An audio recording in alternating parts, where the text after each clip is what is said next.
देवताओं का भक्षण करने लगीं। उस समय विष्णु जी, ब्रह्मा जी और अन्य देवता अत्यंत दुखी होकर कहने लगे, वास्तव में प्रलय काल आ गया है अथवा शिव जी ने अपनी शक्ति प्रकट कर दी है। यह कहकर सभी ने शिव जी की ओर देखा। उस समय नारद जी ने शिव जी की आज्ञा से सभी से कहा, जब तक गिरिजा को प्रसन्न नहीं किया जाएगा तब तक यह प्रलय रूपी कष्ट किसी प्रकार भी दूर नहीं होगा। यह सुनकर ब्रह्मा तथा अन्य देवता गिरिजा के पास गए और हाथ जोड़कर मस्तक झुका स्तुति करने लगे। उन्होंने निवेदन किया, हे गिरिजे, वास्तव में हम सभी अपराधी हैं, अब आप हमें क्षमा करें। गिरिजा ने उत्तर दिया, हे देवताओं, यदि मेरा पुत्र पुनः जीवित हो जाए और समस्त देवता पहले उसकी पूजा करें तभी यह प्रलय रुकेगा। यह सुनकर देवताओं ने यह समाचार शिव जी से जाकर कहा। शिव जी ने गणपति के शरीर को शुद्ध किया और कहा, उत्तर दिशा की ओर जाओ और जो प्राणी सर्वप्रथम मिले उसका सिर काटकर गणपति के धड़ से जोड़ दो, तभी वह जीवित हो सकेगा। शिव जी की आज्ञा अनुसार विष्णु जी प्रशुल्क नदी के वन में गए। वहां उन्होंने एक हाथी को उसके बच्चे सहित हथिनी के साथ सोते हुए देखा। उन्होंने तुरंत हाथी के बच्चे का सिर काट लिया और उसे अपने गरुड़ पर रखकर चलने लगे। उसी समय हथिनी जाग उठी। उसने विष्णु जी की स्तुति की, जिससे प्रसन्न होकर विष्णु जी ने दूसरा सिर उत्पन्न किया और हाथी के धड़ से जोड़ दिया। तब वह हाथी पुनः जीवित हो गया। विष्णु जी ने उसे आशीर्वाद दिया, तुम एक कल्प तक जीवित रहोगे। इसके पश्चात विष्णु जी हाथी का सिर लेकर शिव जी के पास पहुंचे और उसे गणपति के धड़ से जोड़ दिया। शिव जी ने प्रसन्न होकर उन्हें जीवन दान दिया। इस प्रकार सभी दुख दूर हुए और सभी को आनंद प्राप्त हुआ। गिरिजा जी ने अपने पुत्र को पुनः जीवित देखकर आनंदोत्सव मनाया और उसे अनेक प्रकार के वस्त्र देकर कहा, हे पुत्र, इस समय हम तुम्हारे भाल पर सिंदूर देख रही हैं, इसलिए तुम्हारी पूजा सिंदूर से ही हुआ करेगी। जो तुम्हारी पूजा करेगा उसके पास सिद्धियां सदा बनी रहेंगी। शिवजी ने भी अत्यंत प्रसन्न होकर कहा, हे देवताओं, यह हमारा ही पुत्र है, इसका नाम गणपति है। गणपति ने उठकर सबको प्रणाम किया और कहा, हे देवताओं, आप मुझे क्षमा करें। तब तीनों देवताओं ने प्रसन्न होकर कहा, हे गणपति, तुम्हारी पूजा हम तीनों देवताओं के समान ही होगी। जो सर्वप्रथम तुम्हारी पूजा नहीं करेगा उसे किसी भी पूजा का फल प्राप्त नहीं होगा। यह कहकर सभी ने प्रथम गणपति की पूजा की और प्रणाम कर यह वरदान दिया, तुम भाद्रपद कृष्ण चतुर्थी को उत्पन्न हुए हो, इसलिए तुम्हारा व्रत चौथ को होगा। तुम्हारा व्रत करने वाले भक्त सदा सुखी और प्रसन्न रहेंगे। सभी को तुम्हारी सेवा से आनंद प्राप्त होगा और तुम्हारी पूजा अवश्य करनी चाहिए। ओम नमः शिवाय। श्री शिव महापुराण की कथा में स्कंद तथा गणपति की परिक्रमा, विवाह और कार्तिकेय का कैलाश त्याग। श्री शिव महापुराण की कथा में स्कंद तथा गणपति का यह चरित्र सुनने एवं कहने से समस्त पाप नष्ट हो जाते हैं। आज की कथा में हम देखेंगे कि जब शिव जी के दोनों पुत्र अर्थात कार्तिकेय और गणेश जी की संसार की परिक्रमा की प्रतियोगिता हुई, तत्पश्चात गणेश जी का विवाह हुआ और कार्तिकेय रुष्ट होकर हमेशा के लिए कैलाश छोड़कर चले गए। गिरिजा के दोनों पुत्र स्कंद तथा गणपति नित्य प्रातःकाल उठकर शिव जी तथा गिरिजा को प्रणाम करते थे। दोनों भाइयों का प्रेम प्रतिदिन बढ़ता जा रहा था। एक दिन शिव जी ने गिरिजा से कहा, हे गिरिजा, अब हमारी यह प्रबल इच्छा है कि हमारे पुत्रों का विवाह कर दिया जाए। हमें स्कंद और गणपति दोनों समान रूप से प्रिय हैं। अस्तु, पहले किसका विवाह करें? यह सुनकर स्कंद और गणपति आपस में झगड़ने लगे। स्कंद बोले, पहले मेरा विवाह होना चाहिए, और गणपति ने कहा, नहीं, पहले मेरा। यह देखकर शिवजी और गिरिजा ने दोनों को बुलाकर कहा, हम तुमसे प्रतिज्ञा करते हैं कि तुम दोनों में से जो सर्वप्रथम संपूर्ण पृथ्वी की परिक्रमा करके लौटेगा, उसी का विवाह पहले किया जाएगा। यह सुनकर दोनों भाई परिक्रमा के लिए निकल पड़े। परंतु गणपति ने मन में सोचा, मुझ में इतनी शक्ति नहीं कि मैं पूरी पृथ्वी की शीघ्र परिक्रमा कर सकूं, तो क्या करूं? तभी उन्हें एक युक्ति सूझी। वे स्नान कर माता पिता के समक्ष खड़े हुए और निवेदन किया, हम आपकी पूजा करना चाहते हैं, कृपया पूजन के आसन पर विराजिए। शिवजी और गिरिजा आसन पर बैठ गए।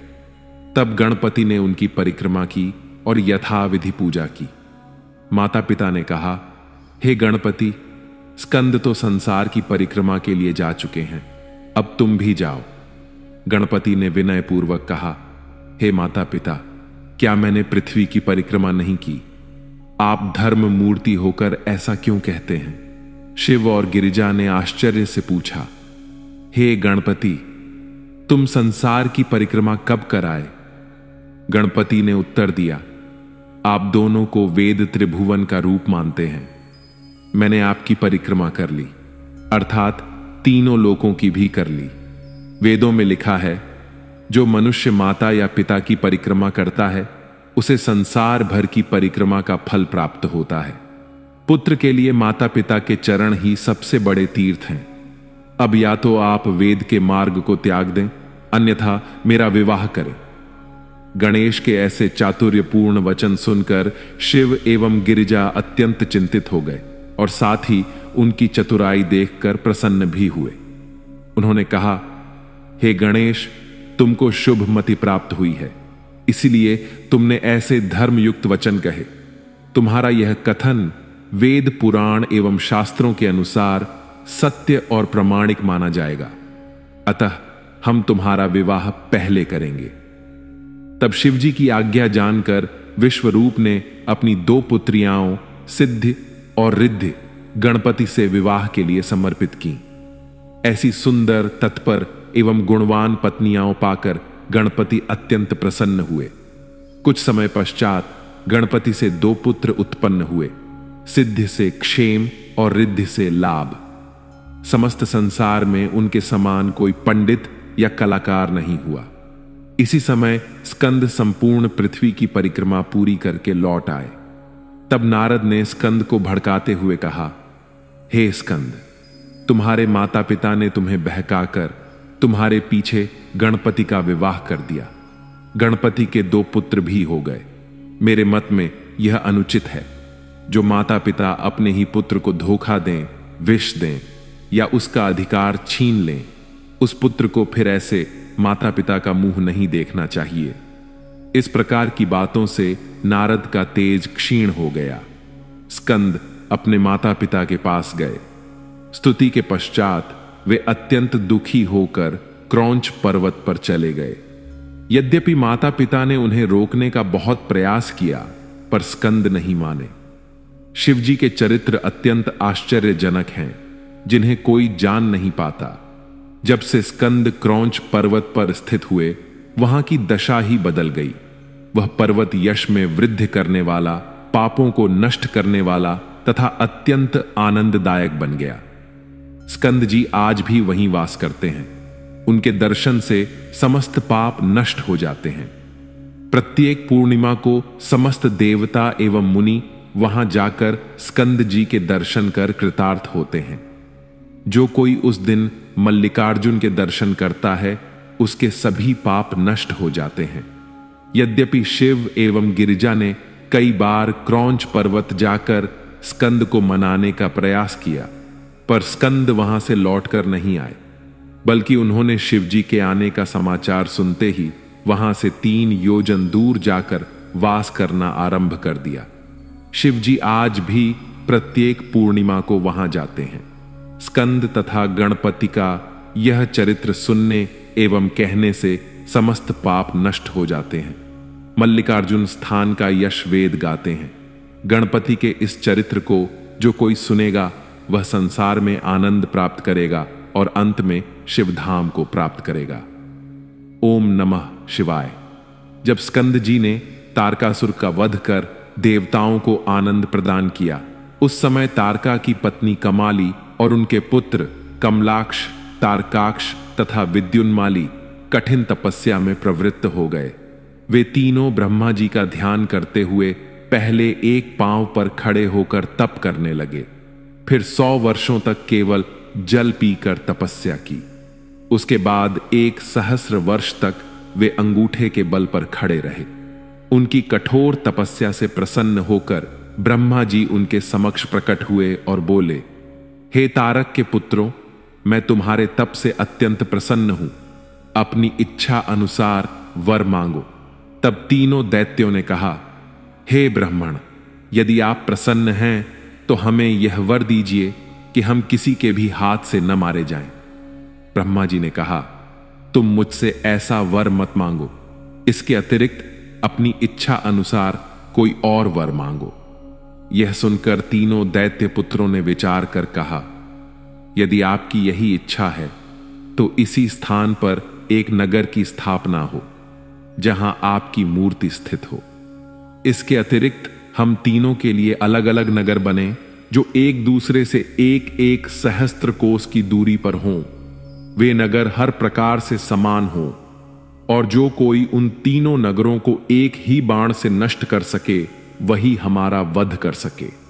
ब्रह्मा जी ने उनकी बात सुनकर कहा, तथास्तु, तुम्हारी इच्छा अनुसार ही होगा। फिर उन्होंने दैत्य वास्तुकार मैदानव को बुलाया और तीनों नगर निर्माण करने की आज्ञा दी। मैदानव ने तीनों नगरों का निर्माण किया। प्रत्येक नगर 30 योजन बड़ा था और उनमें स्वर्ग से भी अधिक सुख सुविधाएं थीं। ब्रह्मा जी ने तीनों भाइयों को क्रम से तीनों नगर दे दिए। वे तीनों दैत्य अपने अपने नगर में आनंद पूर्वक रहने लगे। पास असंख्य सेनाएं थीं। प्रत्येक के घर में शिवालय बने थे जिनमें सभी शिव जी की पूजा करते थे। नियम यह था कि कोई व्यक्ति शिव पूजा किए बिना भोजन नहीं कर सकता था। उन तीनों दैत्यों ने घोषणा करवा दी थी कि नगर का प्रत्येक व्यक्ति नित्य नियम से शिव जी की पूजा करे। उन नगरों में कभी भी वेद पुराण के मत के प्रतिकूल या धर्म विरुद्ध कोई कार्य नहीं होता था। ब्राह्मण दिन रात शिव जी का जप करते थे। जब उन दैत्यों का तेज बढ़ने लगा तब देवता घबरा गए। ऐसा प्रतीत हुआ मानो उनके शरीरों में अग्नि लग गई हो। वे सभी ब्रह्मा जी की शरण में आए और बोले, हे ब्राह्मण, अब त्रिपुर के दैत्यों के तेज से हम सब देवता जल रहे हैं। ब्रह्मा जी ने उत्तर दिया, हे देवताओं, उन्होंने मेरी कठोर आराधना करके यह वरदान पाया है। वे वेद के विरुद्ध कोई कार्य नहीं कर रहे हैं। वे शिव जी के भक्त हैं और उनकी कृपा से उन्हें सभी सुख प्राप्त हो रहे हैं। शिव जी के भक्तों पर कोई शस्त्र प्रभाव नहीं डाल सकता। उनकी आराधना का त्याग करने से ही वे मारे जा सकते हैं। इसीलिए हमें शिव जी की शरण में चलना चाहिए। यह निश्चय करके ब्रह्मा जी देवताओं को साथ लेकर शिव जी के पास पहुंचे। सभी ने स्तुति की और कहा, हे प्रभु, जब जब देवताओं पर संकट आया है आपने ही हमारी रक्षा की है। अब हम आपकी शरण में आए हैं। त्रिपुर के दैत्य अत्यंत बलवान और तेजस्वी हो गए हैं। अब हमसे यह कष्ट सहा नहीं जाता। शिव जी ने उत्तर दिया, हे देवताओं, मुझे तुम्हारा दुख झांत है, परंतु त्रिपुर के असुर बड़े धर्मात्मा और दानी हैं। वे पुण्य के कारण सुखी हैं। जब तक उनका पुण्य समाप्त नहीं होता वे मारे नहीं जा सकते। हम अपने भक्तों का अनावश्यक वध नहीं कर सकते, किंतु जो हमारी शरण में आता है हम उसकी अवश्य रक्षा करते हैं। अतः तुम्हें अब विष्णु जी के पास जाकर सहायता मांगनी चाहिए। शिव जी की आज्ञा से सभी देवता विष्णु जी के पास गए। वहां स्तुति करने के पश्चात उन्होंने अपने कष्ट बताए और पूजा में प्रवृत्त हो गए। विष्णु जी ने उन्हें उत्तर दिया, हे देवताओं, सनातन काल से शिव जी की भक्ति ही पुण्य प्रदान करती है। जहां शिव जी की पूजा होती है वहां कोई कष्ट नहीं रह सकता। यदि शिव जी स्वयं कोई उपाय करें जिससे वे दैत्य धर्म से भ्रष्ट हो जाएं, तो वे स्वयं उनका अंत करेंगे। अब तुम सब अपने अपने घर जाकर शिव नाम का जाप करो, दिन रात पार्थिव पूजन करो और शिव जी की स्तुति करो। विष्णु जी के वचन सुनकर देवता चले गए और वैसा ही आचरण करने लगे। देवताओं को विदा कर विष्णु जी ने स्वयं शिव पूजन किया। फिर अपनी माया से एक शिष्य उत्पन्न किया जिसका सिर मुंडा हुआ था, शरीर पर मैले वस्त्र थे, मुंह ढका हुआ था और वह धर्म कर्म की बातें करता हुआ विष्णु के सम्मुख खड़ा हुआ। विष्णु जी बोले, तुम हमारे शरीर से उत्पन्न हुए हो, इसलिए हमारा कार्य भली भांति पूर्ण करो, तुम हमारे ही रूप हो। फिर विष्णु जी ने एक ग्रंथ की रचना की जिसमें 16 सहस्र श्लोक थे। यह ग्रंथ छल और झूठ से भरा हुआ था। उसमें कोई सच्चा धर्म नहीं लिखा था। वह वेद, शास्त्र और पुराणों के विरुद्ध था। उसे पढ़ने से किसी को आनंद प्राप्त नहीं होता था। उसमें वेद पुराण की निंदा थी, वर्णाश्रम धर्म का खंडन किया गया था। उसे मानने से मनुष्य शंका, अधर्म और दुख में पड़ जाता था। वह सीधे नरक की ओर ले जाने वाला मार्ग था।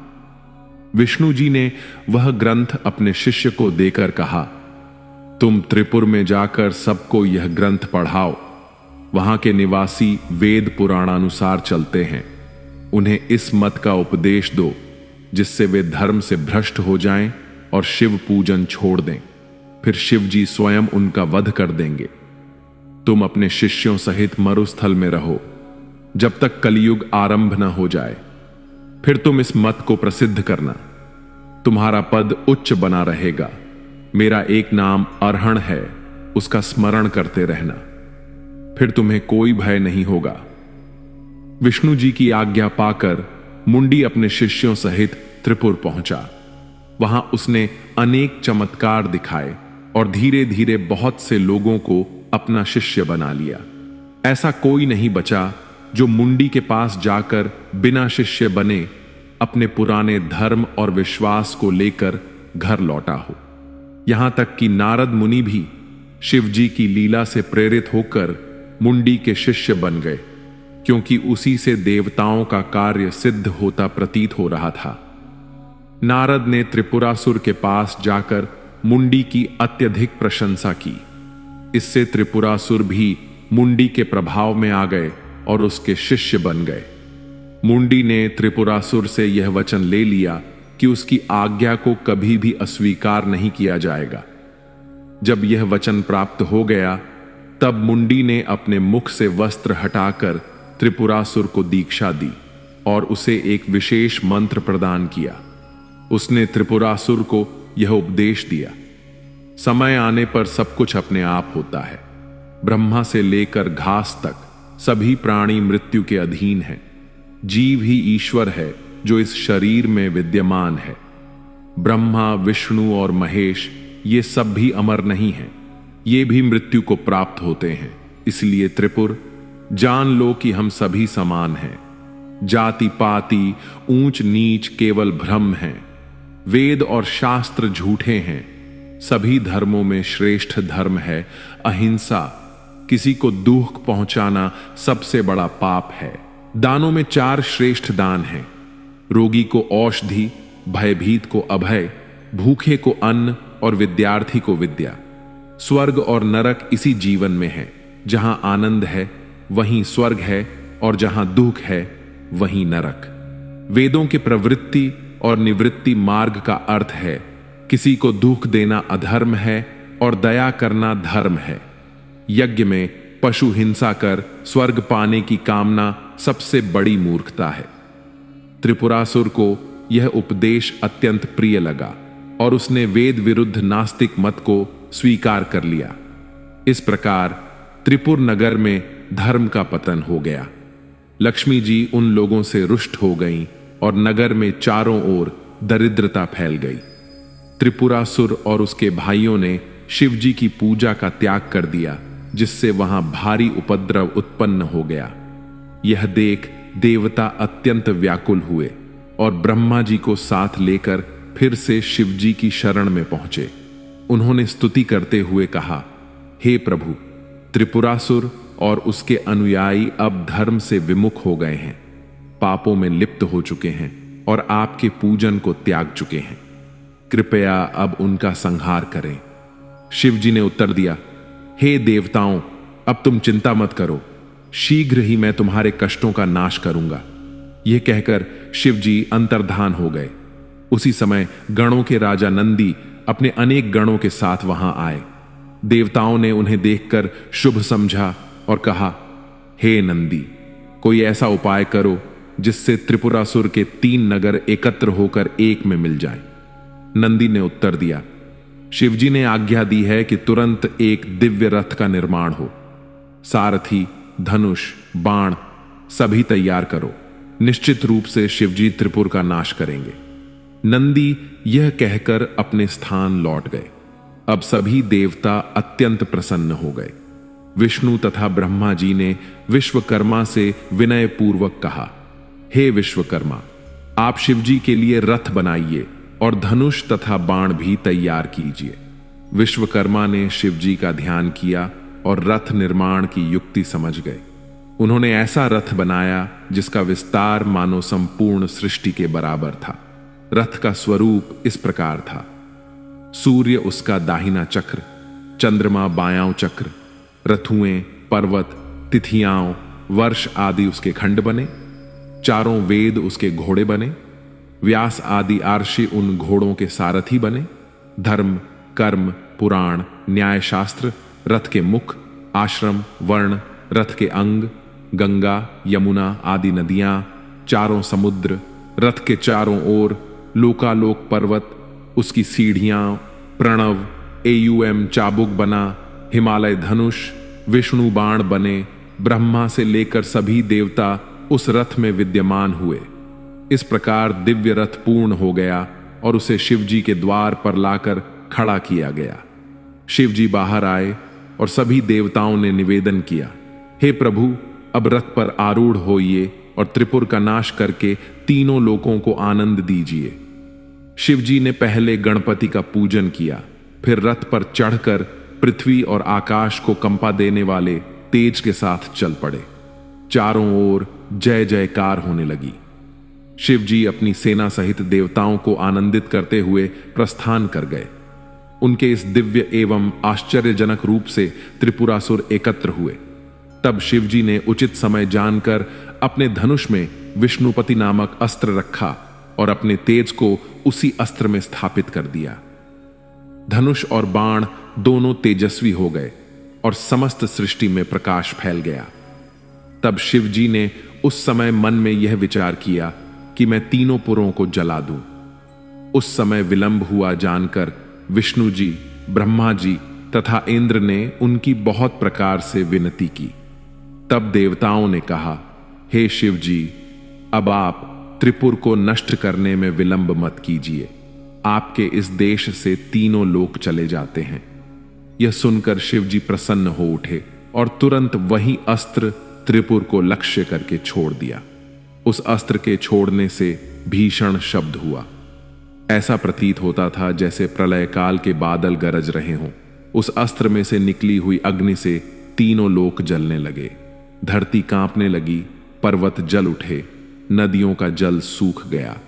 देपाल एवं भूम, जो पृथ्वी का भार संभाले हुए थे, बलहीन हो गए।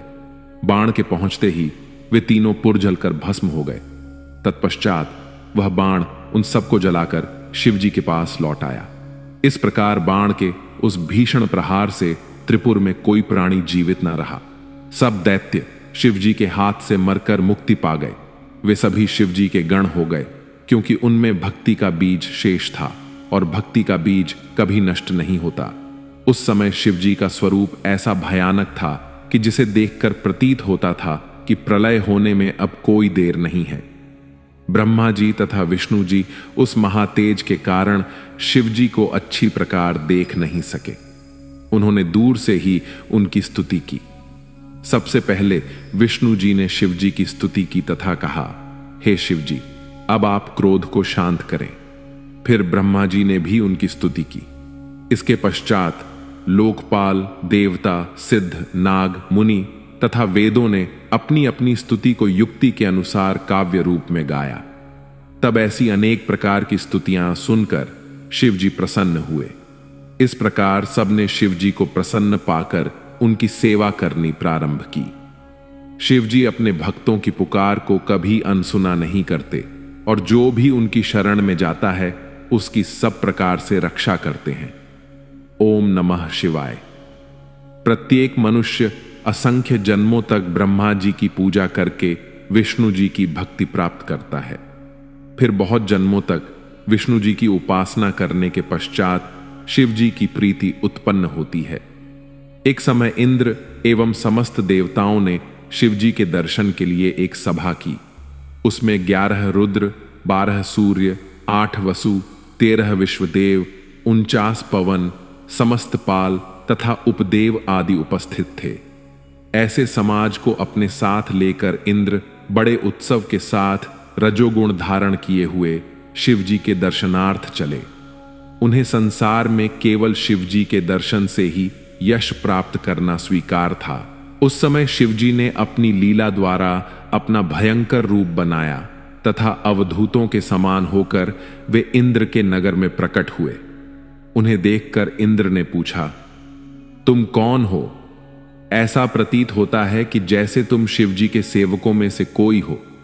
यदि यह सत्य है तो तुम हमको शिव जी के निवास स्थान का पता बताओ। इस प्रकार इंद्र ने कई बार पूछा, परंतु उन्हें कोई उत्तर न मिला।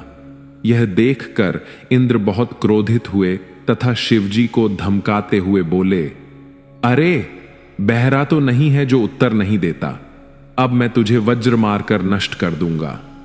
यह कहकर इंद्र ने अपना वज्र शिवजी पर चलाया, जो शिवजी की गर्दन में जा लगा। शिवजी वज्र की शक्ति एवं प्रभाव को स्थिर रखने के लिए नीलकंठ हो गए, अर्थात उन्होंने अपने कंठ में श्याम चिन्ह धारण कर लिया। उस समय वज्र भी जलकर भस्म हो गया। तदुपरांत शिवजी का तेज इतना भभक उठा कि चारों ओर दाह फैल गया और सब देवता स्त्रियों सहित जलने लगे। यह दशा देखकर सब कंपित हो गए। तब बृहस्पति ने सदाशिव का ध्यान किया और पहचाना कि यह शिवजी ही हैं। उस समय वे शिवजी की स्तुति करते हुए इंद्र से बोले, हे इंद्रदेव, यह जो सम्मुख खड़े हैं वे स्वयं सदाशिव ही हैं। तुम दंडवत कर इनकी स्तुति करो। तब इंद्र, बृहस्पति तथा समस्त देवता शिवजी की स्तुति करते हुए इस प्रकार बोले, हे महाराज, आप हमारा यह अपराध क्षमा करें। हम तो आपके दर्शनों के लिए ही जा रहे थे, परंतु आपने स्वयं कृपा करके गुप्त रीति से बिना किसी परिश्रम के हम सबको दर्शन दिए। शिवजी ऐसी उत्तम एवं बृहद स्तुति सुनकर अत्यंत प्रसन्न हुए और बोले, हे देवताओं, हम बहुत प्रसन्न हैं। अब तुम अपनी इच्छानुसार वरदान मांगो। शिवजी के ऐसे वचन सुनकर देवगुरु ने कहा, हे शिवजी, अब आप क्रोध दूर करके इंद्र की रक्षा करें, ताकि आपके भाल पर जो तेज रूप नेत्र है उसकी तीव्रता दूर हो जाए। यह वचन सुनकर शिवजी बोले, हे बृहस्पति, उस अग्नि को जो हमारे नेत्र से निकल गई है, अब हम किसी प्रकार अपने भाल में स्थान नहीं दे सकते। हम इस तेज को बहुत दूर फेंक देंगे, जिससे इंद्र को कष्ट नहीं होगा। तुमने इंद्र को जीवन दान दिया है, इसलिए आज से तुम्हारा नाम जीव प्रसिद्ध होगा। यह सुनकर बृहस्पति एवं इंद्र आदि अत्यंत प्रसन्न हुए। तब शिवजी ने उस तेज को अपने हाथ से समुद्र में फेंक दिया तथा अंतर्धान हो गए। ओम नमः शिवाय। हमने पिछली कथा में देखा कि इंद्रदेव ने शिवजी को पहचान न पाने के कारण उन पर अपने वज्र का प्रहार किया। शिवजी ने तब वज्र की शक्ति को स्थिर रखने के लिए अपने कंठ में श्याम चिन्ह प्रकट कर दिया, जिससे वज्र जलकर भस्म हो गया और शिवजी का तेज इतना भभक उठा कि चारों ओर दाह फैल गया और सब देवता जलने लगे। उस समय सभी देवताओं की विनती पर शिवजी ने अपना क्रोध शांत किया और उस तेज को दूर फेंक अंतर्धान हो गए। जब शिवजी ने अपने नेत्र के तेज को दूर फेंक दिया, तब वह सुरसागर में गिर पड़ा तथा एक बालक के रूप में प्रकट होकर अत्यंत भयानक रुदन करने लगा। उसके शब्द से पृथ्वी कांपने लगी। वह शब्द चारों ओर फैल गया। सब लोग आश्चर्य करने लगे। तब सब देवता एवं मुनि आश्चर्यचकित होकर ब्रह्मा जी के पास आकर बोले, हे ब्राह्मण, यह कैसा शब्द है और कहां से आ रहा है? आप इसको दूर कर देवताओं को आनंद प्रदान कीजिए। उन्होंने उनसे कहा, हे देवताओं, मैं स्वयं भी इस शब्द को सुनकर आश्चर्यचकित हूं। तुम सब लोग अब अपने अपने घर को जाओ। जहां से यह शब्द आता है मैं वहां जाकर पता लगाता हूं। इस प्रकार समझाकर उन्होंने उन सब को विदा कर दिया तथा स्वयं उस शब्द को ढूंढते हुए समुद्र तट पर आ गए। वहां उन्होंने यह देखा कि एक अत्यंत सुंदर बालक पड़ा हुआ है। उसे देखकर उन्होंने निश्चय किया कि वह शब्द अवश्य ही इस बालक का है। उन्हें आते हुए देखकर सागर अपने उस पुत्र सहित उनके पास आया तथा प्रणाम करने के पश्चात उसने उस लड़के को ब्रह्मा जी की गोद में डाल दिया और स्वयं खड़ा रहा। उन्होंने उससे पूछा, हे सागर, यह किसका पुत्र है? सागर ने उत्तर दिया, हे ब्राह्मण, यह बालक मुझ में उत्पन्न होने से मेरा ही पुत्र है। अब आप इसका नामकरण संस्कार करें।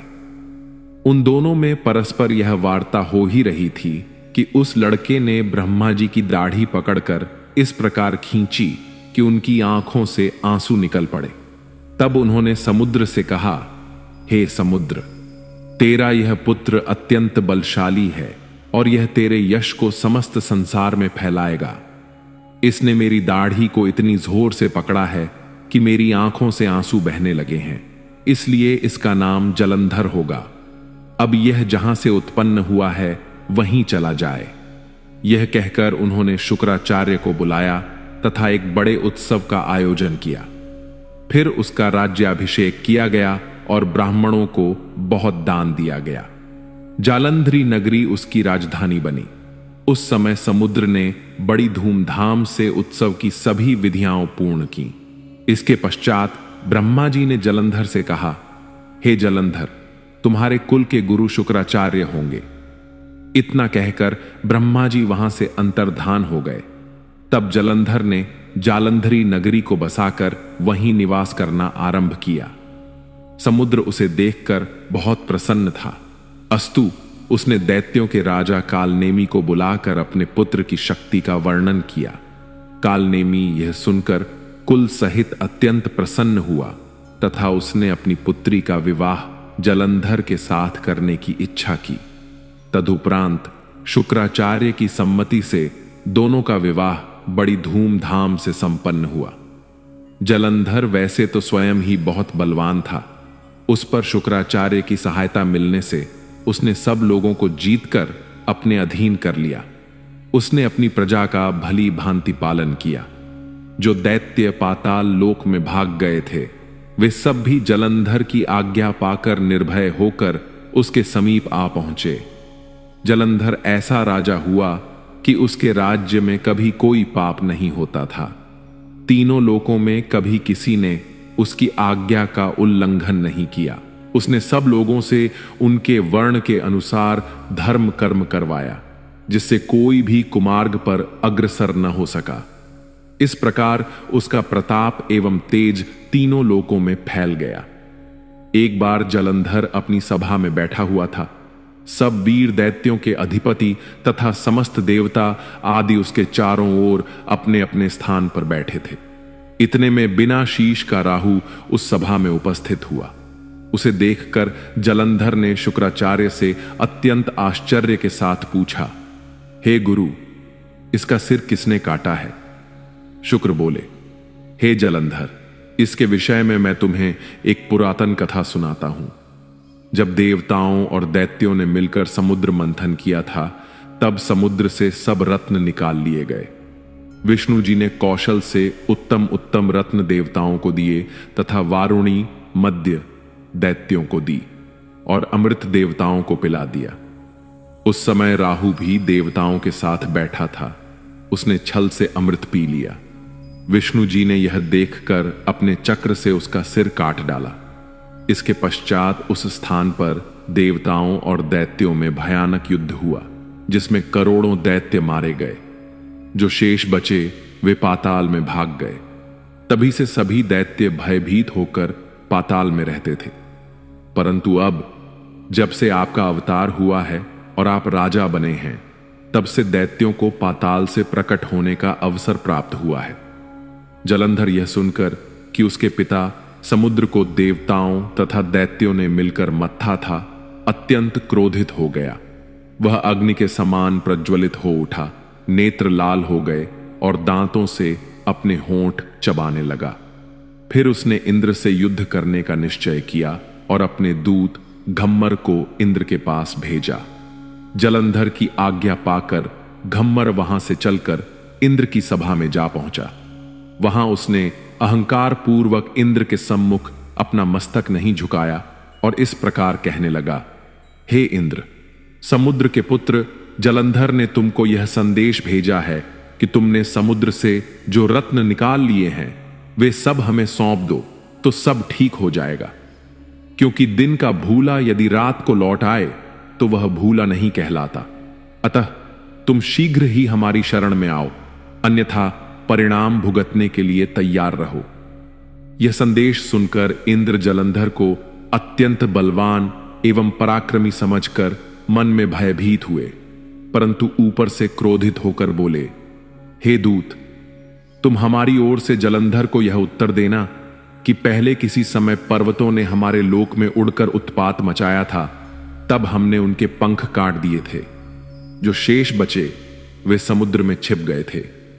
समुद्र ने उन्हें शरण दी थी, उसी ने दैत्यों को भी छिपाया था।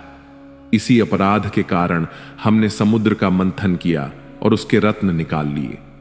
पहले भी एक और शत्रु शंखासुर उत्पन्न हुआ था, जिसकी रक्षा समुद्र भी न कर सका। इसलिए जलंधर को चाहिए कि वह बुद्धिहीन होकर व्यर्थ का प्रयास न करे। संसार में ऐसा कौन देवता या दैत्य है जो हमसे शत्रुता करके जीत सके। संभवतः उसने अभी हमारे बल एवं प्रताप के विषय में सुना नहीं है। यदि वह अपनी भलाई चाहता है तो इतने हाथ पैर न फैलाए, अन्यथा उसे दहकती हुई लज्जा के अतिरिक्त कुछ न मिलेगा। दूत ने इंद्र के ये वचन सुनकर कहा, हे इंद्र, व्यर्थ ही घमंड मत करो, क्योंकि जलंधर ने सारे संसार का राज्य प्राप्त कर लिया है। अब तुम्हें गर्व त्याग कर सब रत्न जलंधर को सौंप देने चाहिए और स्वयं चलकर उसकी छाया में आनंद पूर्वक रहना चाहिए। यदि तुमने ऐसा नहीं किया तो भारी कष्ट भोगना पड़ेगा। दूत के ऐसे वचन सुनकर इंद्र ने क्रोधित होकर उत्तर दिया, हे दूत, हमने जो तुमसे पहले कहा है वही जाकर जलंधर से कह दो, फिर जो ईश्वर करेगा वही होगा। यह कहकर इंद्र ने दूत को विदा कर दिया और स्वयं क्रोध एवं भय की दशा में चिंता सागर में डूब गए। उधर दूत ने जलंधर के पास जाकर इंद्र के कहे हुए शब्द विस्तार पूर्वक सुना दिए। उन्हें सुनकर जलंधर क्रोधाग्नि से जल उठा। आवेश में उसके होंठ फड़कने लगे। उसने दैत्यों की एक विशाल सेना एकत्र की और ऐसी बलशाली अपार सेना लेकर देवलोक विजय के लिए प्रस्थान किया। उस समय पृथ्वी कांपने लगी। दैत्य गरजते हुए मार्ग में देवलोक जा पहुंचे और चारों ओर से उसे घेर लिया। जलंधर नंदन वन में जाकर ठहर गया। उस समय इंद्र जलंधर की विशाल सेना को देखकर अत्यंत क्रोधित हुए। तत्पश्चात वे अपने गुरु बृहस्पति की आज्ञा लेकर देवताओं की सेना संगठित करके नगर से बाहर निकल आए। तब दोनों सेनाओं में भयंकर युद्ध होने लगा। अनेक प्रकार के शस्त्र चलने लगे। देवता और दैत्य बड़े उत्साह के साथ एक दूसरे पर प्रहार करने लगे। रक्त की नदियां बहने लगीं। दोनों ओर के बड़े बड़े वीर योद्धा युद्ध स्थल में कटकर मर गए। उनके शवों का ढेर लग गया। हाथी, घोड़े, रथ, पैदल सैनिक, देवता एवं दैत्य मरने लगे। देवताओं के हाथों जिन दैत्यों की मृत्यु हुई, उन्हें असुर गुरु शुक्राचार्य अपनी मृत संजीवनी विद्या से जीवित कर देते थे। अर्थात वे मंत्र से जल पड़कर मरे हुए दैत्यों के मस्तक पर छिड़कते थे, जिससे वे पुनः जीवित हो उठते थे। इसी प्रकार बृहस्पति भी द्रोणाचल से जीवन दान देने वाली औषधि लाकर देवताओं को पुनर्जीवित कर देते थे। इस प्रकार दोनों पक्षों में पुनः युद्ध होता रहता, इसीलिए कोई भी विजयी नहीं हो सका। जब जलंधर ने यह देखा कि देवता मरकर पुनः जीवित हो जाते हैं तो वह अत्यंत क्रोधित हुआ। उसने शुक्राचार्य से बहुत विनती करके पूछा, हे गुरु, हमने अनेक देवताओं को मारा परंतु वे सब जीवित हो उठे। हम तो अब तक यही जानते थे कि संजीवनी विद्या का ज्ञान केवल आप ही रखते हैं और अन्य कोई इसे नहीं जानता। यह सुनकर शुक्राचार्य ने कहा, हे जलंधर, एक ऐसी परम औषधि जो मृतकों को जीवित कर सकती है द्रोणगिरी पर स्थित है। बृहस्पति उसे लाकर देवताओं को जीवित कर देते हैं। यदि तुम्हें विजय की इच्छा है तो तुम्हें द्रोणगिरी को जड़ से उखाड़कर समुद्र में डाल देना चाहिए। यह सुनकर जलंधर प्रसन्न हुआ और द्रोणगिरी को जड़ से उखाड़कर समुद्र में डाल दिया। फिर वह युद्ध क्षेत्र में वापस आकर घनघोर युद्ध करने लगा। उस समय उसने अपनी वीरता और हस्त कौशल से शत्रुओं को परास्त कर दिया। इस प्रकार युद्ध में जो दैत्य मारे जाते उन्हें शुक्राचार्य तुरंत जीवित कर देते।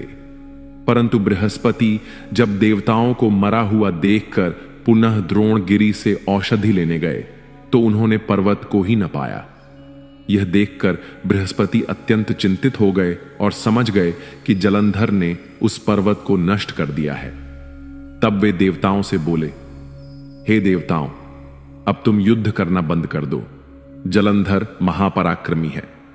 देखो, उसने द्रोणगिरी को मूल से खोद डाला है। अब तुम समय को देखते रहो और उसकी अधीनता स्वीकार कर लो। गुरु के ऐसे वचन सुनकर समस्त देवता युद्ध स्थल से भाग गए। जो जहां स्थान मिला वह वहीं जा छिपा। जब दैत्यों ने देवताओं को इस प्रकार भागते हुए देखा तो प्रसन्नता में भरकर घोर सिंहनाद किया और विजय के बाजे बजने लगे। तत्पश्चात जलंधर देवताओं के नगर में चला गया।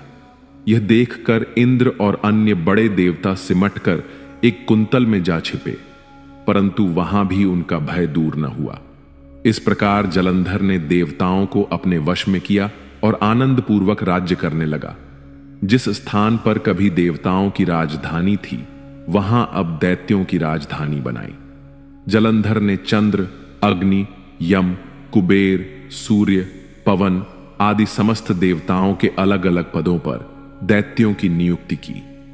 वह ऐसा प्रतापी और शक्तिशाली हुआ जिसका वर्णन नहीं किया जा सकता। इसके पश्चात जलंधर ने कशुंग आदि को राज्य कार्य सौंपकर सेना सहित देवताओं की खोज करने के लिए सुमेरु पर्वत की ओर प्रस्थान किया। देवताओं ने जब जलंधर को आते हुए देखा तो वे सभी घबराकर विष्णु जी का स्मरण करने लगे। वे सब हाथ जोड़कर नतमस्तक हो स्तुति करते हुए जय विष्णु कहने लगे और बोले, हे विष्णु जी, आप प्रकट होकर दैत्यों का नाश करें। हमारे सम्मुख जलंधर चला आ रहा है, इसलिए आप जो उचित समझें वही करें। आप शिव जी की भक्ति में स्थित होकर समस्त संसार का उपकार करते रहे हैं। इस समय आप हमें अपने पीत वसन की झलक क्यों नहीं दिखाते? आप शीघ्र ही हमारे दुखों को दूर कीजिए, क्योंकि आप स्वयं कष्ट सहकर भक्तों को आनंदित करते हैं। इस प्रकार देवताओं ने विष्णु जी की बड़ी स्तुति की। विष्णु जी ने देवताओं की यह स्तुति सुनकर जब यह जाना कि देवताओं पर इस समय कुछ दुख पड़ा है तो वे तुरंत उठकर गरुड़ पर चढ़ गए। उस समय लक्ष्मी ने विष्णु जी की इतनी शीघ्रता देखकर पूछा, हे नाथ, इस समय इतनी शीघ्रता से आप कहां जा रहे हैं? विष्णु जी ने उत्तर दिया, हे लक्ष्मी, तुम्हारे भाई जलंधर देवताओं पर आक्रमण करने जा रहे हैं, इसलिए हम उनकी रक्षा करने और दैत्यों से युद्ध करने के लिए जा रहे हैं। लक्ष्मी ने यह सुनकर जलंधर के प्रेम कारण कहा, हे प्रभु, आप मेरे भाई जलंधर को किस प्रकार मारेंगे? विष्णु जी ने कहा, जलंधर बहुत बलवान और पराक्रमी है, वह हमारे मारने से नहीं मरेगा। वह रुद्र का अंश है और ब्रह्मा के वरदान से देवताओं को कष्ट दे रहा है, परंतु यदि हम वहां नहीं जाएं तो हमारे भक्त वत्सल नाम का कोई अर्थ नहीं रह जाएगा। यह कहकर विष्णु जी वहां से चल पड़े। उन्होंने शंख, चक्र, गदा, अस्सी और बाण धारण किए और गरुड़ को तैयार कर शीघ्र ही जलंधर के पास पहुंचे। उस समय गरुड़ ने अपने पंखों को इस प्रकार हिलाया जैसे वायु मेघों को उड़ा देती है। इससे असंख्य दैत्य उड़ गए।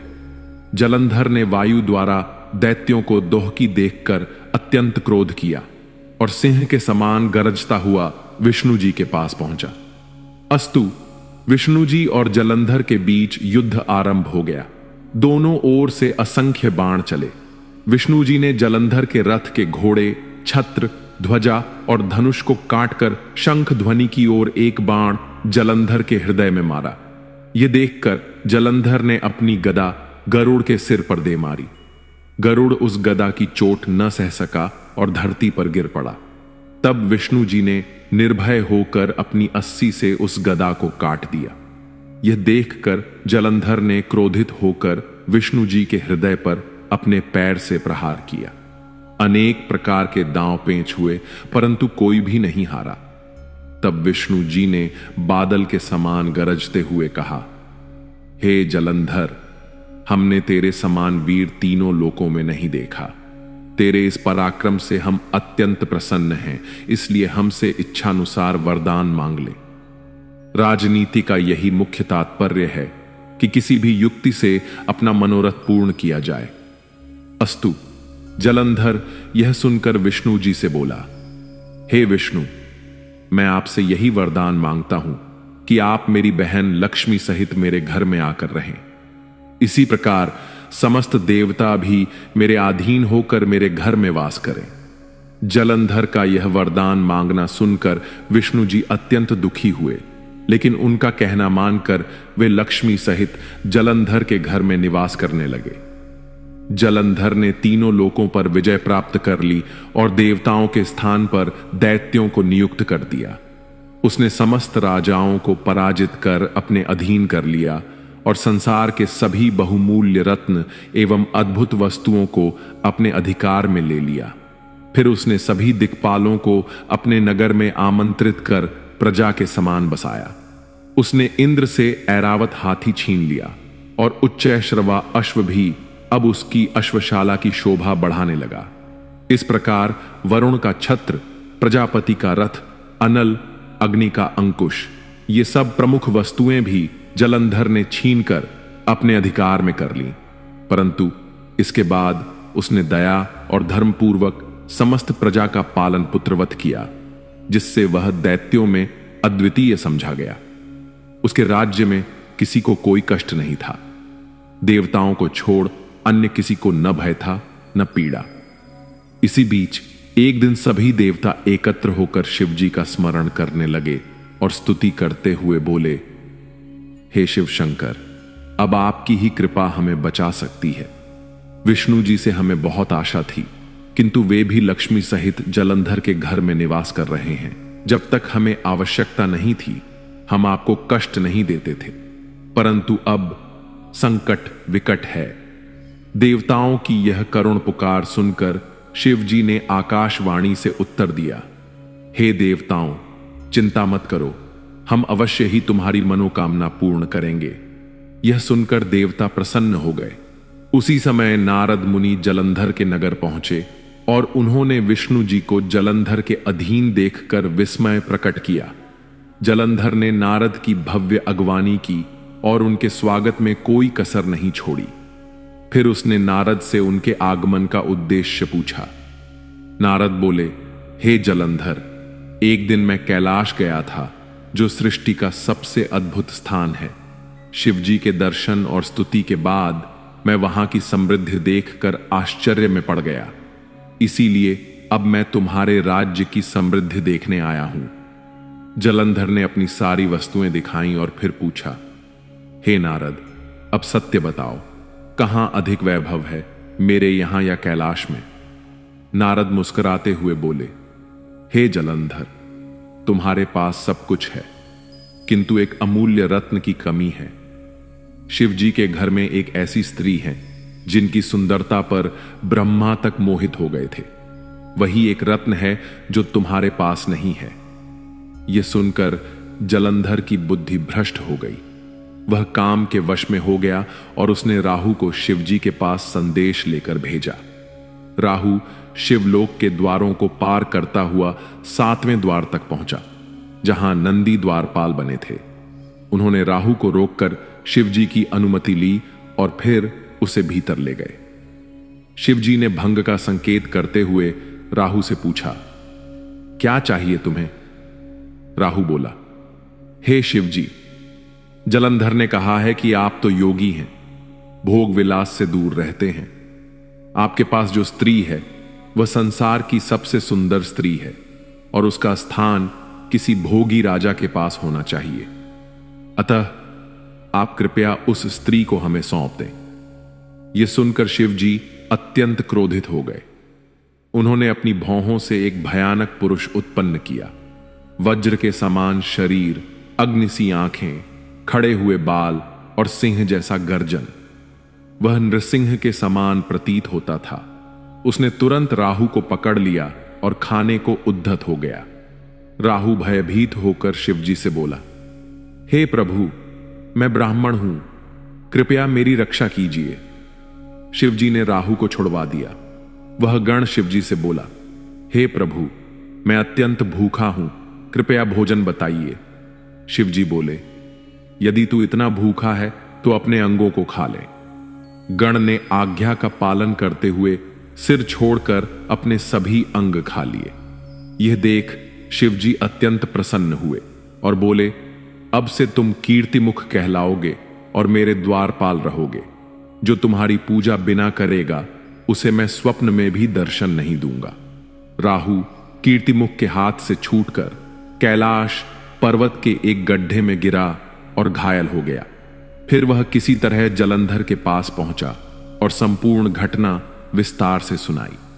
राहु के वचन सुनकर जलंधर क्रोधित हो उठा और उसने समस्त दैत्यों को आज्ञा दी, अब देर मत करो, चलो शिवजी के कैलाश पर्वत पर आक्रमण करो। जलंधर की आज्ञा पाकर उसके समस्त सरदार और सेनाध्यक्ष चतुरंगी सेना सहित युद्ध के लिए प्रस्थान कर गए। स्वयं जलंधर भी क्रोध में जलता भुनता घर से निकला। उस समय उसकी पत्नी ने उसे हाथ जोड़कर बहुत समझाया और कहा, हे स्वामी, शिवजी से युद्ध करके आज तक कोई नहीं जीता है। देवताओं के सबसे बड़े सहायक विष्णु जी स्वयं आपके घर में हैं। फिर भी मैं प्रार्थना करती हूं कि आप वहां ना जाएं। परंतु जब मृत्यु समीप आती है तो बुद्धि भ्रष्ट हो जाती है। जलंधर ने उसकी एक भी बात नहीं मानी और उसी क्रोध में बढ़ता चला गया। वह इतना मोहग्रस्त हो चुका था कि राहु द्वारा शिवजी से स्त्री की मांग कराना भी उसे उचित लगने लगा था। जब वह नगर से बाहर निकला तभी संकेत मिलने लगे। राहु सामने आया, फिर उसका मुकुट सिर से गिर पड़ा। ये मृत्यु के संकेत थे। उधर जब जलंधर सेना सहित कैलाश की ओर बढ़ा तब विष्णु जी ने देवताओं को बुलाकर कहा, अब वह समय आ गया है जब हमारे कष्ट दूर होंगे। तुम सब छिपकर शिवजी के पास जाओ और उन्हें के आक्रमण का समाचार दो।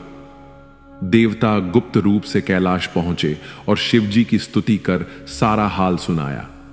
उन्होंने प्रार्थना की कि शिवजी जलंधर का वध करें। शिवजी ने मुस्कुराकर कहा, हे देवताओं, अब तुम धैर्य धारण करो, कोई कष्ट नहीं होगा।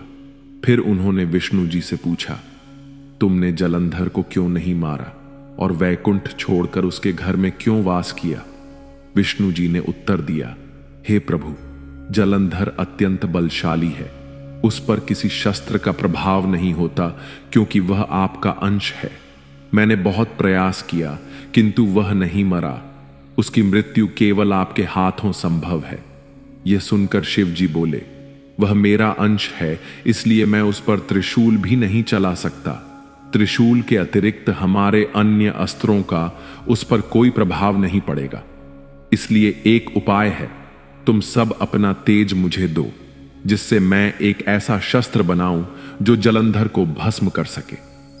यह सुनकर ब्रह्मा, विष्णु, इंद्र और अन्य देवताओं ने अपना अपना तेज शिवजी को अर्पण किया। उस तेज से अत्यंत प्रज्वलित एक शस्त्र बना जिसे सुदर्शन चक्र कहा गया। वह कोटि सूर्य के समान तेजस्वी और अग्नि के समान ज्वालामय था। जो तेज शेष रह गया, उससे शिवजी ने एक अन्य शस्त्र वज्र का निर्माण किया। उसी समय जलंधर कैलाश के निकट आ पहुंचा और एक कंधरा में अपनी सेना सहित डेरा डाल दिया। शिवजी के गणों ने पहले ही यह सूचना शिवजी को दे दी थी। तब शिवजी ने नंदी, गणपति और वीरभद्र को आदेश दिया, तुम सब अन्य गणों सहित युद्ध के लिए निकलो। गण जय शिव, जय मृत्युंजय कहते हुए युद्ध के लिए प्रसन्नता से गाते गाते निकले। वहां पहुंचकर दोनों ओर से भयंकर संग्राम आरंभ हुआ। धरती कांपने लगी, हर प्रकार के अस्त्र शस्त्रों का प्रयोग हुआ। परंतु जब गणों ने दैत्यों का संहार किया तो शुक्राचार्य उन्हें संजीवनी विद्या से पुनः जीवित कर देते। यह कई बार हुआ। अंततः गण निराश होकर शिवजी के पास लौटे और बोले, हे प्रभु, हम अब दैत्यों से युद्ध नहीं कर सकते। उन्हें मारने का कोई लाभ नहीं, क्योंकि शुक्र उन्हें पुनः जीवित कर देता है। अब यह कार्य आप स्वयं करें। शिवजी क्रोधित हुए और बोले, यह सब शुक्र मृत्युंजय मंत्र के प्रभाव से कर रहा है। तब शिवजी के मुख से एक भयानक स्त्री उत्पन्न हुई, कृत्या। उसका स्वरूप अत्यंत विकराल था। पर्वत सी दाढ़ें, जलती आंखें, विकट गर्जना। कृत्या युद्ध स्थल में पहुंची और दैत्यों का भक्षण करने लगी। दैत्य उसके रूप और पराक्रम से भयभीत होकर भागने लगे। फिर कृत्या ने शुक्राचार्य को अपने अंग में दबाकर आकाश में उड़ गई और सबकी आंखों से ओझल हो गई। शुक्राचार्य के इस प्रकार अंतर्धान हो जाने से दैत्यों की सेना में हाहाकार मच गया। वे भयभीत होकर इधर उधर भागने लगे। इस समय शिवजी के गणों ने चारों ओर से घेरकर गर्जना करते हुए दैत्यों पर धावा बोल दिया। दैत्य गण भागकर चारों ओर फैल गए। कुछ मारे गए, कुछ मूर्छित होकर गिरे और कुछ भय के मारे रणभूमि छोड़कर भाग निकले। कुछ दैत्य तो शिवजी के गणों द्वारा खा लिए गए। जलंधर जब अपनी सेना की ऐसी दुर्दशा देखता है तो क्रोध से भरकर रथ पर आरूढ़ होता है और सेना सहित गणों की ओर प्रहार करने के लिए दौड़ पड़ता है। उसकी सेना फिर से संगठित होकर युद्ध के लिए तैयार होती है। बाजे बजने लगते हैं, नगाड़े गूंजते हैं और घमासान युद्ध पुनः प्रारंभ होता है। जलंधर आते ही बाणों की वर्षा करता है। 5 बाण गणपति और नंदी को, 20 बाण वीरभद्र के शरीर में मारता है और सिंहनाद करता है। वीरभद्र ने पलटवार करते हुए एक साम, भयंकर शक्तियुक्त शस्त्र जलंधर पर चलाई, जिससे वह मूर्छित होकर धरती पर गिर पड़ा। परंतु शीघ्र ही चेतना पाकर वह उठा और वीरभद्र पर गदा से प्रहार किया, जिससे वीरभद्र भी गिर पड़े। फिर गणपति ने क्रोधित होकर अपनी सांग शूल से जलंधर की गदा को काट डाला और 3 बाण उसके हृदय में मारे। जलंधर ने उत्तर में गणपति को घायल कर दिया और दूसरे रथ पर चढ़कर वीरभद्र के पास जा पहुंचा। जलंधर और वीरभद्र का युद्ध अत्यंत भीषण हुआ। धनुष कटे, सिरों पर परिघ के प्रहार हुए। अंततः जलंधर के प्रहार से वीरभद्र व्याकुल होकर पृथ्वी पर गिर पड़े। यह देख सभी गण भयभीत होकर शिवजी के पास पहुंचे और बोले, हे प्रभु, दैत्यों की मारकाट इतनी भीषण है कि अब हम युद्ध करने में असमर्थ हैं। कृपा करके आप स्वयं रणभूमि में चलें। यह सुनकर शिवजी ने क्रोध में भरकर अपना डमरू बजाया और बैल पर सवार होकर त्रिशूल हाथ में लिए रणभूमि की ओर प्रस्थान किया। उनके पीछे पीछे समस्त गण जय शिव, जय मृत्युंजय का जय घोष करते हुए फिर से युद्ध में कूद पड़े। शिवजी ने ऐसा भयंकर रूप धारण किया कि दैत्य सेना में हाहाकार मच गया और वे रणभूमि से भागने लगे। जलंधर ने शिवजी को रोकने के लिए अनेक बाण छोड़े और उसके साथ साथ शुंभ, निशुंभ, कालनेमी, हेममुख, असीमा, बलाह, प्रचंड आदि दानवों ने भी बाणों की वर्षा की। परंतु शिवजी ने उनकी सारी बाणों की वर्षा को पल भर में काट दिया और स्वयं बाण चलाकर आकाश को भर दिया। फिर शिवजी ने असीमा का सिर काट डाला और अपने नंदी बैल को दैत्य सेना में छोड़ दिया। जिसने अपनी सींगों से असंख्य दैत्यों को मार गिराया। जो दैत्य बचे वे भयभीत होकर भाग खड़े हुए। तब जलंधर ने शेष बचे सेनापतियों से कहा, मृत्यु से कोई नहीं बचता। वीर वही होता है जो रणभूमि में निर्भय होकर मरे और यश अर्जित करे। जो तुम युद्ध भूमि छोड़कर भाग रहे हो वह शर्मनाक है। क्या तुम्हारी माताओं ने तुम्हें इस दिन के लिए जन्म दिया था? जलंधर के इन शब्दों से धरती कांप उठी। समुद्र में ज्वार आ गया, पर्वत थरथरा उठे। जलंधर का यह तेज देखकर जो दैत्य पहले भाग गए थे वे भी लौट आए और युद्ध करने को तैयार हुए। उस समय जलंधर ने शिवजी की ओर देखकर कहा, हे शिवजी, अब प्रतीत होता है कि तुम कुछ बलवान हो। और यह कहकर उसने भयंकर बाण शिवजी पर चलाया, परंतु शिवजी ने उसे बीच में ही काट डाला। जब शिवजी ने क्रुद्ध होकर एक ही बाण से जलंधर का रथ, सारथी, घोड़े और धनुष सब कुछ नष्ट कर दिया, तब जलंधर ने आक्रोश में भरकर शिवजी को घूंसा दिखाया और छिपकर एक बाण से प्रहार किया। शिवजी ने उस वार को समझकर एक बाण से जलंधर को एक कोस पीछे फेंक दिया। अब जलंधर को समझ में आ गया कि शिवजी से प्रत्यक्ष युद्ध में विजय प्राप्त करना असंभव है। तब उसने एक छलयुक्त योजना रची। वह जानता था कि शिवजी को केवल नाद, संगीत और नाथ, राग से मोहित किया जा सकता है और यही उसका एकमात्र उपाय है। जलंधर ने माया का सहारा लिया। उसने आकाश में गंधर्वों, अप्सराओं और किन्नरों को प्रकट किया जो मनुष्यों के समान नृत्य और गायन करने लगे। वह संगीत और नृत्य इतना रसमय था कि शिवजी भी उसकी लय में रम गए। जैसा कि शास्त्रों में वर्णित है, नाद में मन को बांधने की शक्ति होती है और वही राग शिव को भी अपने प्रभाव में ले आता है। शिवजी के हाथों से अस्त्र शस्त्र गिर गए। वे तुर्या अवस्था, संगीत में पूर्ण रूप से तल्लीन में चले गए और चेतना क्षीण हो गई। इस अवसर का लाभ उठाकर जलंधर ने शिवजी का ही रूप धारण कर लिया। 5 मुख, 3 नेत्र, दिगंबर रूप और रुद्र रूप में सुसज्जित होकर एक माया बैल पर सवार होकर गिरिजा माता पार्वती जी के पास पहुंचा। गिरिजा ने पहले तो लोकरीति के अनुसार उसे अपने स्वामी शिवजी ही समझा, परंतु जब उन्होंने सखियों के साथ बैठकर उस रूप को भली भांति देखा तो उन्हें भान हो गया कि यह शिवजी नहीं है, यह किसी छल से बना मायावी स्वरूप है।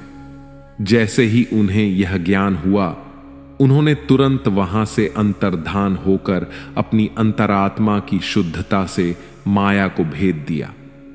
जलंधर का यह छल प्रयास असफल हो गया। वह लज्जित और क्रुद्ध होकर पुनः युद्ध भूमि की ओर लौट आया।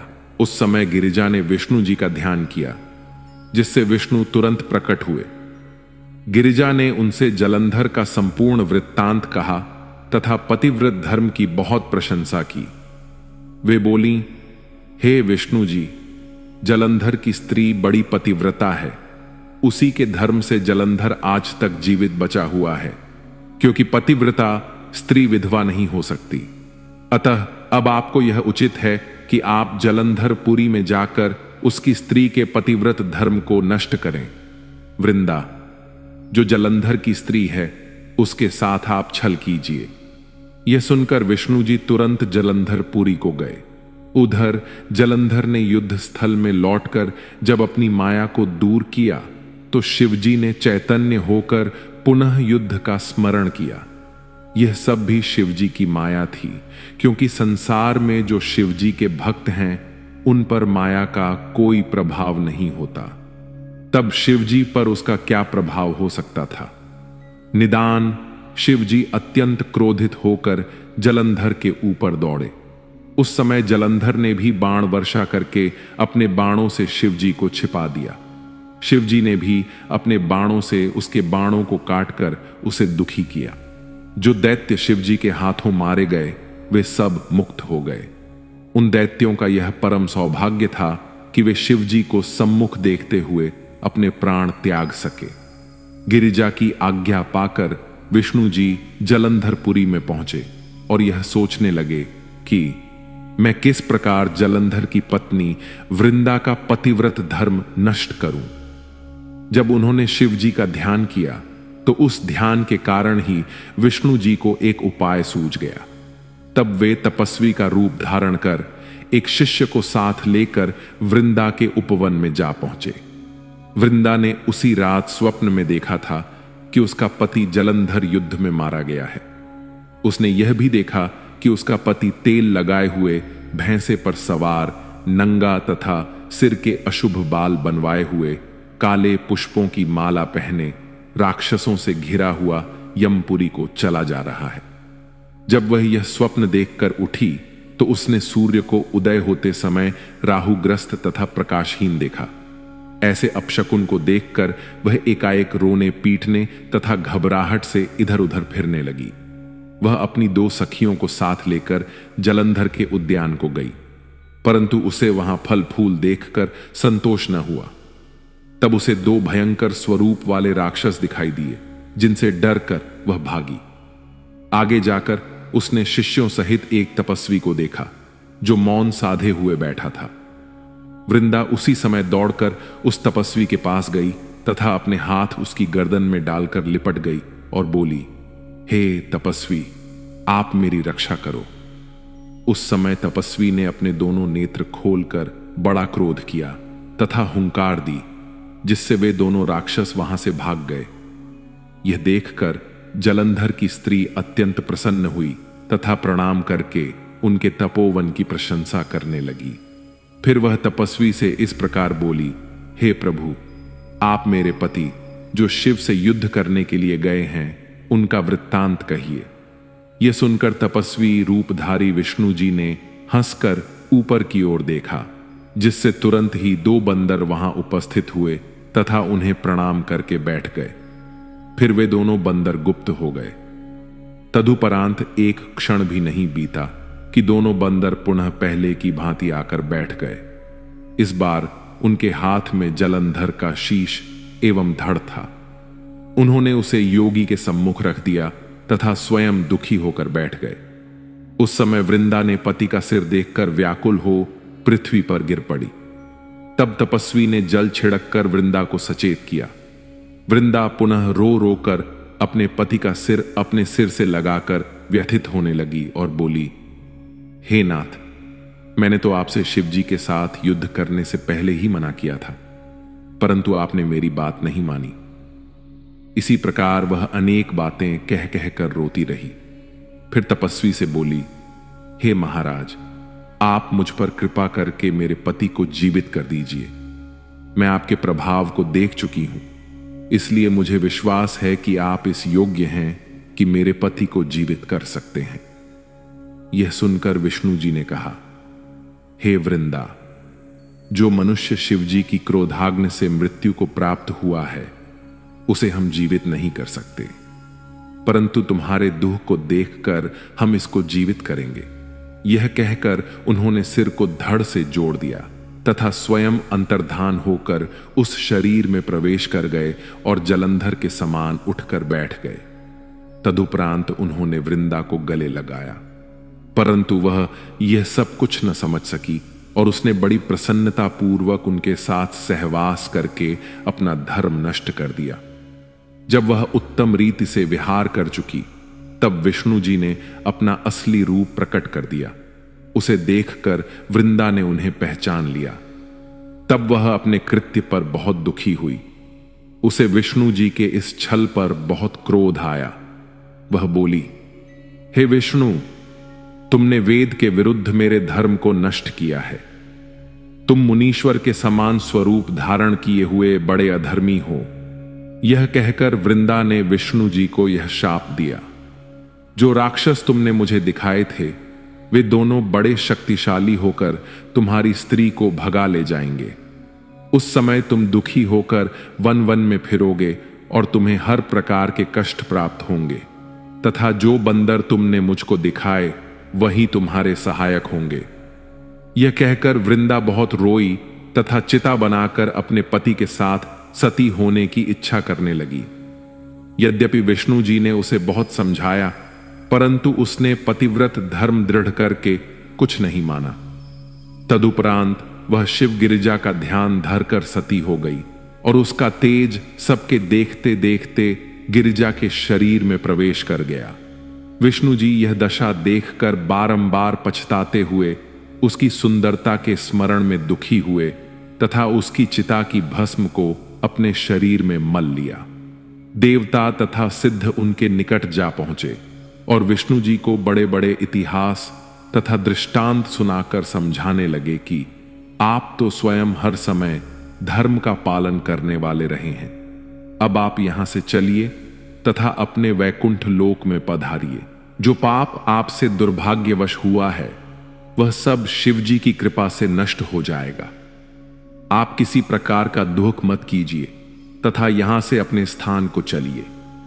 उन लोगों के इस प्रकार समझाने पर भी विष्णु जी ने किसी को कोई उत्तर नहीं दिया तथा उसी प्रकार शोक में बैठे रहे। शिव जी की माया बड़ी विचित्र है और सब उसी के अधीन रहते हैं। उधर युद्ध क्षेत्र में शिव जी को चेत हुआ। तब देवता उन्हें देखकर बहुत आनंदित हुए। उस समय शिव जी की वीरता एवं पराक्रम को देखकर जलंधर ने यह विचार किया कि अब मुझे क्या करना चाहिए जिससे मैं शिवरानी को प्राप्त करने में सफल हो सकूं। विचार कर उसने अपनी माया से एक कृत्रिम गिरिजा बनाई तथा उसे अपने रथ में बैठाकर शिव जी के सम्मुख ले आया। शुंभ निशुंभ दोनों भाई उसे मारते जाते थे तथा वह गिरिजा रोती हुई मेरी रक्षा करो आदि कहती थी। उस समय जलंधर ने उच्च स्वर से कहा, हे सदाशिव, तुम अपनी स्त्री को देखो। यदि तुम्हें अपनी स्त्री बहुत प्रिय है तो समझ लो कि अब उसको मैं पकड़ लाया हूं तथा उसकी ऐसी दुर्दशा कर रहा हूं। क्या तुम्हें यह दिखाई नहीं देता? तुम्हें सहस्र धिक्कार है जो तुम अपने को अब भी बड़ा समझते हो। शिवजी जलंधर के यह वचन सुनकर तथा माया की गिरिजा को देखकर अत्यंत दुखी हुए और मौन साधकर बुद्धि को भूल बैठे। तब शिवजी ने भी लीला करके अपने को ऐसा शोकाकुल प्रदर्शित किया कि जलंधर ने अपने धनुष को कानों तक खींचकर 3 बाण चलाए। एक शिवजी के सिर में, दूसरा यक्ष में तथा तीसरा उदर में मारा। उस समय शिवजी ने जलंधर की माया को जानकर भयंकर रूप धारण किया और अग्नि के समान प्रकट हुए। जलंधर ने शिवजी का यह रूप देखकर अत्यंत क्रोधित होकर बाणों की वर्षा कर शिवजी को ढक दिया। यह देखकर शिवजी ने क्रोधित होकर अपने बाणों द्वारा जलंधर के बाणों को काट डाला। इसी समय जलंधर ने एक परिक बैल को मारा, जिसके कारण बैल धर्म को भूलकर युद्ध क्षेत्र से भाग गया।